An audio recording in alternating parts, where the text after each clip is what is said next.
বজাত ধৰ্মশালা আঞ্চলিক ক্লাবৰ উদ্যোগত ফুটবল খেলৰ সামৰণি অনুষ্ঠান ধৰ্মশালা দলৰ জয় এমাহজোৰা অনুষ্ঠিত হোৱা ধুবুৰী ধৰ্মশালা ঈদগাহ ময়দানত ফুটবল টুৰ্ণামেণ্টৰ চূড়ান্ত ফুটবল খেল প্ৰতিযোগিতা বিগত এমাহ ধৰি অনুষ্ঠিত হোৱা খেলখনত মুঠ 16টা দলে অংশগ্ৰহণ কৰে। আজিৰ এই চূড়ান্ত খেল প্ৰতিযোগিতাত হাজাৰ হাজাৰ লোকৰ উপস্থিতি। প্ৰতিকূল বতৰক নেওচি শিলডল ভাঙি খেল চাবলৈ ওলাই আহিল হাজাৰ হাজাৰ লোক। আজি ফুটবল খেলৰ সামৰণি অনুষ্ঠানত মুখ্য অতিথি হিচাপে উপস্থিত থাকে ধুবুৰীৰ বিধায়ক নজৰুল হক। আমন্ত্ৰিত অতিথি হিচাপে পঞ্চায়ত প্ৰতিনিধিসকলৰ লগতে সমাজ সেৱক, শিক্ষক, সমাজ চিকিৎসকে ধৰি গণ্যমান্য ব্যক্তিসকলৰ লগতে উপস্থিত থাকে আয়োজক দলৰ কৰ্মী সদস্যসকল। আজিৰ অনুষ্ঠিত হোৱা চূড়ান্ত প্ৰতিযোগিতাত অংশগ্ৰহণ কৰে কেৰালা আৰু স্থানীয় ধৰ্মশালা দল। এটা গ'লৰ ব্যৱধানত জয়লাভ কৰে ধৰ্মশালা স্থানীয় দলে। ইয়াৰ লগে লগে দুয়োটা দলকে পুৰস্কাৰ বিতৰণ কৰে আয়োজক সমিতিয়ে।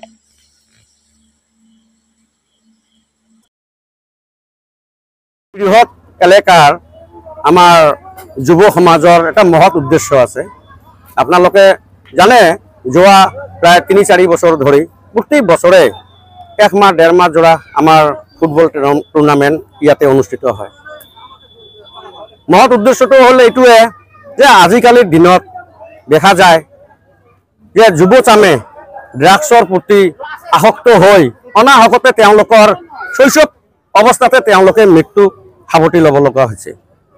খেল ধেমালি নাইকিয়া হৈছে। সেইকাৰণে আমাৰ যুৱক বন্ধুসকলে বিশেষকৈ ধৰ্মশালা আঞ্চলিক ক্লাবৰ যিখিনি কৰ্মকৰ্তা আছে তেওঁলোকৰ অদম্য প্ৰচেষ্টাত আমি যাতে আমাৰ এই অঞ্চলত ধৰ্মশালা অঞ্চলত যাতে কোনো ধৰণৰ ড্ৰাগছ আসক্ত হৈ বা নিচা জাতীয় দ্ৰব্য সেৱন কৰি যাতে কোনো যুৱকে যাতে মানে নিজৰ জীৱনটো ধ্বংস নহয়, এইটোৱে উদ্দেশ্য মেইনলি। এইকাৰণে আমি প্ৰতি বছৰে বহুত ঘাট প্ৰতিঘাতৰ মাজতো আমাৰ ইয়াত এই ফুটবল টুৰ্ণামেণ্টখন অনুষ্ঠিত কৰা হয়। আমাৰ এইবাৰ আমাৰ 16 দলে অংশগ্ৰহণ কৰিছে। 16টা দল। হয় হয় হয়। আজি প্ৰায় যোৱা মাহৰ 10 তাৰিখে আৰম্ভ হৈছিলে, আগষ্ট মাহত, আৰু আজি 10 তাৰিখ ছেপ্টেম্বৰৰ। আমাৰ দক্ষিণ ভাৰতৰ পৰা আমাৰ কেৰালা টীম আহিছে।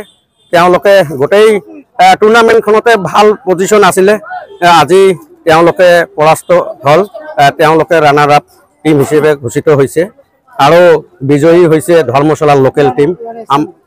হয়, ইয়াৰ আমাৰ ধৰ্মশালা স্থানীয় টীমে।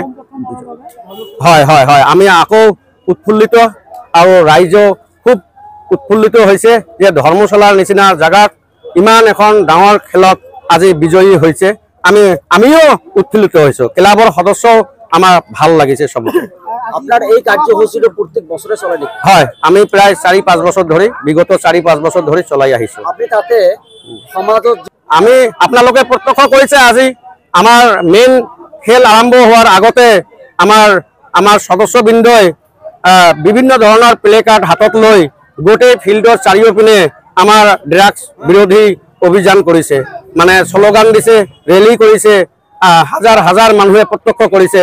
আমাৰ এটাই উদ্দেশ্য যে আমাৰ জাগাৰ পৰা, আমাৰ ঠাইৰ পৰা, বিশেষকৈ ধৰ্মশালা অঞ্চলৰ পৰা ড্ৰাগছ মুক্ত হ'ব লাগে। আমাৰ যাতে যুৱচামে যাতে অনাহকতে তেওঁলোকৰ জীৱনটো নষ্ট নহয়, তাৰ কাৰণে আমাৰ এই আঞ্চলিক ক্লাবৰ মেইন উদ্দেশ্য।